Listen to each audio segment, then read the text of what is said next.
ധാരാളം പോഷക ഗുണങ്ങൾ ഉള്ള ഒന്നാണ് ഉണക്കമുന്തിരി എന്ന് പറയുന്നത്. ഒരു പിടി ഉണക്കമുന്തിരി കുതിർത്ത് ദിവസേന കഴിക്കുന്നത് മൂലം ഒട്ടേറെ ആരോഗ്യ ഗുണങ്ങളാണ് നമുക്ക് ലഭിക്കുന്നത്. എന്തെല്ലാമാണ് ആ ഗുണങ്ങൾ എന്ന് നമുക്ക് നോക്കാം. അതുപോലെ തന്നെ എങ്ങനെയാണ് നമ്മൾ ഉണക്കമുന്തിരി കഴിക്കേണ്ടത് എന്നതിനെ കുറിച്ചൊക്കെയാണ് ഇന്ന് ഞാൻ നിങ്ങളുടെ അടുത്ത് സംസാരിക്കുവാൻ പോകുന്നത്. ഞാൻ ഡോക്ടർ അഞ്ജലി. ഇന്നത്തെ ഹെൽത്ത് ടിപ്സിലേക്ക് എല്ലാവർക്കും സ്വാഗതം. ഉണക്കമുന്തിരിയിൽ ഒട്ടേറെ ആരോഗ്യ ഗുണങ്ങളാണ് ഉള്ളത്. ഒരു പിടി ഉണക്കമുന്തിരി ഏകദേശം ഒരു 10 മുതൽ 15 എണ്ണം വരെ നമുക്ക് കുതിർത്തിട്ട് നമ്മൾ വെറും വയറ്റിലോ അല്ലാതെ ഇടസമയങ്ങളിലോ നമ്മൾ കഴിക്കുന്നത് മൂലം ഒട്ടേറെ ന്യൂട്രിയൻസ് ആണ് നമുക്ക് ലഭിക്കുന്നത്. എപ്പോഴും ഉണക്കമുന്തിരി കഴിക്കുമ്പോൾ നമ്മൾ നന്നായി കഴുകിയതിന് ശേഷം നല്ലൊരു വെള്ളത്തിൽ നമ്മൾ ഇട്ട് കുതിർത്തതിന് ശേഷം രാവിലെ നമുക്ക് അല്ലെങ്കിൽ ഒരു 4-5 മണിക്കൂർ കഴിഞ്ഞതിന് ശേഷം നമ്മൾ കഴിക്കുന്നത് വളരെയധികം ഗുണങ്ങൾ നൽകുന്നതാണ്. എപ്പോഴും കുതിർത്തിട്ട് കഴിക്കുമ്പോഴാണ് അതിലെ ന്യൂട്രിയൻസ് കറക്റ്റ് ആയിട്ട് നമ്മുടെ ശരീരത്തിലേക്ക് അബ്സോർബ് ആകുന്നത്. ഉണക്കമുന്തിരി കഴിക്കുമ്പോൾ നമ്മൾ ആ കുതിർത്ത വെള്ളവും നമ്മൾ അതിനോടൊപ്പം കുടിക്കുമ്പോൾ നമുക്ക് നല്ല ന്യൂട്രിയൻസ് നമുക്ക് ലഭിക്കുന്നതാണ്.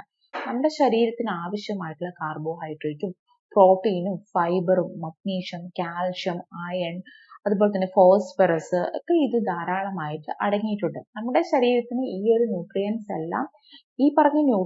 എല്ലാം നമ്മുടെ ശരീരത്തിന് വളരെയധികം ഗുണങ്ങൾ നൽകുന്നതാണ്.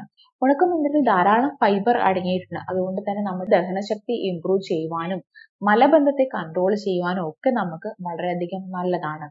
അതുകൂടാതെ തന്നെ ഇതിൽ അടങ്ങിയിരിക്കുന്ന അയൺ നമ്മുടെ അനീമിയയുടെ പ്രോബ്ലംസ് അഥവാ വിളർച്ചയുടെ പ്രോബ്ലത്തിനൊക്കെ വളരെയധികം നല്ലതാണ്. നമ്മുടെ ഹീമോഗ്ലോബിന്റെ അളവ് കൂട്ടാനും അമിതമായിട്ടുള്ള ക്ഷീണം കൺട്രോൾ ചെയ്യുവാനും ഒക്കെ വളരെയധികം നല്ലതാണ്.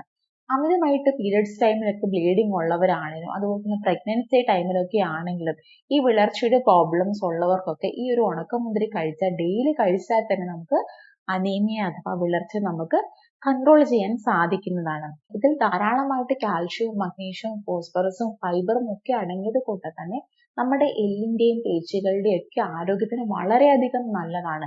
എല്ലിന് ബലം കൂടുവാനും സന്ധിവേദനയൊക്കെ ഒരു പരിധിവരെ കൺട്രോൾ ചെയ്യാനും നമുക്ക് സാധിക്കുന്നതാണ്. കുട്ടികൾക്കൊക്കെ ആണെങ്കിൽ നമുക്ക് ഇത് കൊടുക്കുന്നത് വളരെയധികം നല്ലതാണ്. ചില കുട്ടികളാണെങ്കിൽ പാലും മുട്ടയൊക്കെ കഴിക്കാൻ വളരെ മടി കാണിക്കുന്നവരാണ്. സോ ഇതിൽ കാൽഷ്യവും അയണും മഗ്നീഷ്യവും ഫോസ്ഫറസും ഒക്കെ അടങ്ങിയത് കൊണ്ട് തന്നെ നമുക്ക് അതിനൊരു പകരമായിട്ട് നമുക്കിത് ഒരു അളവിൽ നമുക്ക് കൊടുക്കുന്നത് നമുക്ക് കുറച്ച് ഗുണങ്ങൾ നമുക്ക് ലഭിക്കുന്നതാണ്. അതുപോലെ തന്നെ നമുക്ക് മുതിർന്നവർക്കും പ്രഗ്നൻസി ടൈമിലൊക്കെ നമുക്ക് കൊടുക്കാവുന്നതാണ്. പല്ലിന്റെയൊക്കെ ബലം വെക്കുവാനും ഇത് വളരെയധികം സഹായം നൽകുന്നുണ്ട്.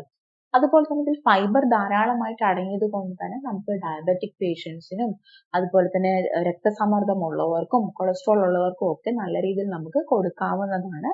അമിതമായിട്ട് ഷുഗർ ഒക്കെ കൂടുതലൊക്കെ ഉള്ളവരാണെങ്കിൽ നമ്മൾ ജസ്റ്റ് ഒരു ഡോക്ടറുടെ നിർദ്ദേശം തേടിയതിനു ശേഷം മാത്രമേ നമ്മൾ കഴിക്കുവാൻ പാടുള്ളൂ. ഷുഗർ പേഷ്യൻസ് ഒക്കെ രാവിലെ എംപ്റ്റി സ്റ്റൊമക്കിൽ ഒരു 4-5 എണ്ണം നമുക്ക് കുതിർത്തിട്ട് നമുക്ക് എംപ്റ്റി സ്റ്റൊമക്കിൽ നമുക്ക് രാവിലെ കഴിക്കാവുന്നതാണ്. നമ്മൾ മറ്റു ഭക്ഷണങ്ങളൊക്കെ കഴിക്കുമ്പോൾ നമ്മൾ രാവിലത്തെ ബ്രേക്ക്ഫാസ്റ്റോ അല്ലെങ്കിൽ ഉച്ചക്കത്തെ ഭക്ഷണമൊക്കെ കഴിച്ചത് അതിനോടൊപ്പം നമ്മൾ ഈ ഒരു കുതിർത്ത ഉണക്കമുന്തിരി കഴിക്കാൻ പാടില്ല. അപ്പൊ നമ്മുടെ ഗ്ലൂക്കോസ് ലെവൽ വളരെയധികം കൂടുന്നതായിരിക്കും. എപ്പോഴും ഒന്നെങ്കിൽ നമ്മൾ എംപ്റ്റി സ്റ്റൊമക്കിൽ കഴിക്കുക അല്ലെങ്കിൽ ഒരു മിഡ് മീലായിട്ട് നമുക്ക് മറ്റ് സാലഡ്സിന്റെ ഒക്കെ ഒപ്പം നമുക്ക് ആഡ് ചെയ്തിട്ട് നമുക്ക് കഴിക്കാവുന്നതാണ്. രക്തസമ്മർദ്ദം ഒക്കെ ഉള്ളവർക്കൊക്കെ ആണെങ്കിൽ നമ്മുടെ രക്തക്കുഴലിന്റെ കട്ടി വെക്കുന്നതൊക്കെ നമുക്ക് കൺട്രോൾ ചെയ്യുവാനും ഒക്കെ നമുക്ക് ഈ ഒരു ഉണക്കമുന്തിരി കഴിക്കുന്നതിലൂടെ നമുക്ക് ലഭിക്കുന്നതാണ്. അതുപോലെ തന്നെ രക്തസഞ്ചാരം ഇംപ്രൂവ് ചെയ്യുവാനും നമുക്ക് ഇതിലൂടെ സാധിക്കുന്നതാണ്. ഇതിൽ ധാരാളമായിട്ട് ആന്റി ഓക്സിഡന്റ് അടങ്ങിയത് കൊണ്ട് തന്നെ നമ്മുടെ ശരീരത്തിലെ പല ഇൻഫ്ലമേഷൻസ് കുറയ്ക്കുവാനും നമ്മളെ സഹായിക്കുന്നതാണ്. അതിനോടൊപ്പം തന്നെ നമുക്ക് രോഗപ്രതിരോധ ശക്തി ഇംപ്രൂവ് ചെയ്യുവാനും നമ്മളെ സഹായിക്കുന്നുണ്ട്. ആന്റി ഓക്സിഡൻസ് അടങ്ങിയത് കൊണ്ട് തന്നെ നമ്മുടെ സ്കിന്നിനൊക്കെ വളരെയധികം നല്ലതാണ്. സ്കിന്ന് നല്ല ഗ്ലോ ആയിട്ടിരിക്കുവാനും അതുപോലെ തന്നെ സ്കിന്നിന്റെ പല ഇൻഫെക്ഷൻസ് കുറയ്ക്കുവാനും അതുപോലെ തന്നെ നമ്മുടെ ചർമ്മത്തിനൊക്കെ പെട്ടെന്ന് പ്രായമാകുന്നത് കൺട്രോൾ ചെയ്യാനും നമുക്ക് സഹായിക്കുന്നതാണ്. അതുപോലെ തന്നെ മുടിയുടെ വളർച്ചയ്ക്കും ഒക്കെ വളരെയധികം നല്ലതാണ് ഇത്. സ്ഥിരമായിട്ട് നമ്മൾ കഴിക്കുന്നത് മൂലം ഇതിൽ ആന്റി ഓക്സിഡന്റ് അടങ്ങിയത് കൊണ്ട് തന്നെ ചില ക്യാൻസറിനെയൊക്കെ പ്രിവെന്റ് ചെയ്യാൻ സാധിക്കുന്നുണ്ട്. ചില പഠനങ്ങളിൽ പറഞ്ഞിട്ടുണ്ട്. നമ്മുടെ കണ്ണിന്റെ ആരോഗ്യത്തിനും വളരെയധികം നല്ലതാണ്. അതുപോലെ തന്നെ പീരിയഡ്സിന് പ്രോബ്ലംസ് ഉള്ള കുട്ടികൾക്ക് ഇപ്പൊ പീരിയഡ്സിന് പ്രീമെൻസ്ട്രൽ സിൻഡ്രോംസ് ചിലപ്പോൾ വേദനയാവാം അല്ലെങ്കിൽ അമിതമായിട്ടുള്ള ക്ഷീണമാകാം തളർച്ചയാവാം. അങ്ങനത്തെ പ്രോബ്ലംസ് മൂഡ് സ്വിങ്സ് ഒക്കെ ഉള്ള കുട്ടികൾക്കും നമുക്ക് ഈ ഒരു ഉണക്കമുന്തിരി കൊടുക്കുന്നത് മൂലം അതൊരു പരിധി വരെ നമുക്ക് കൺട്രോൾ ചെയ്യാൻ സാധിക്കുന്നതാണ്. അതുപോലെ തന്നെ പീരിയഡ്സിന്റെ സമയത്ത് അമിത ബ്ലീഡിംഗ് ഒക്കെ ആയിട്ട് നമുക്ക് അനീമിയ പോലെ അല്ലെങ്കിൽ വിളർച്ചയുടെ പ്രോബ്ലംസ് ഉള്ള കുട്ടികൾക്ക് നമുക്ക് ഇത് കൊടുക്കുന്നത് മൂലം നമുക്ക് വിളർച്ച പരിഹരിക്കുവാനും രക്തം ഇംപ്രൂവ് ചെയ്യുവാനും നമുക്ക് സാധിക്കുന്നതാണ്. ഇത്രയേറെ ഗുണങ്ങളാണ് നമുക്ക് ഈ ഒരു ഉണക്കമുന്തിരി നമ്മൾ ദിവസേന കഴിക്കുന്നത് മൂലം നമുക്ക് ലഭിക്കുന്നത്. എന്ത് ഗുണങ്ങളുണ്ടെന്ന് വെച്ച് നമുക്ക് അധികമായിട്ട് ഒരു ഭക്ഷണവും നമ്മൾ കഴിക്കാൻ പാടില്ല. ഒരു പിടി അല്ലെങ്കിൽ 10 മുതൽ 15 എണ്ണം വരെ നമുക്ക് കുതിർത്തിട്ട് നന്നായിട്ട് കഴുകിയതിന് ശേഷം ഒരു നല്ല വെള്ളത്തിൽ കുതിർത്തതിന് ശേഷം നമുക്ക് രാവിലെ നമുക്ക് കഴിക്കാവുന്നതാണ്. വെള്ളത്തോട് കൂടിയിട്ട് നമുക്കത് കഴിക്കാവുന്നതാണ്. അപ്പോഴാണ് അതിന്റെ ഗുണങ്ങളെല്ലാം നമുക്ക് ലഭിക്കുന്നത്. ഗുണങ്ങൾ ലഭിക്കുന്നെന്ന് വിചാരിച്ച് നമ്മൾ അധികമായിട്ട് കഴിക്കുമ്പോൾ ചിലപ്പോൾ നമുക്ക് ഗ്യാസ്ട്രിക് സംബന്ധമായിട്ടുള്ള പ്രോബ്ലംസും വെയിറ്റ് കൂടാനും ഇത് കാരണമായേക്കാം.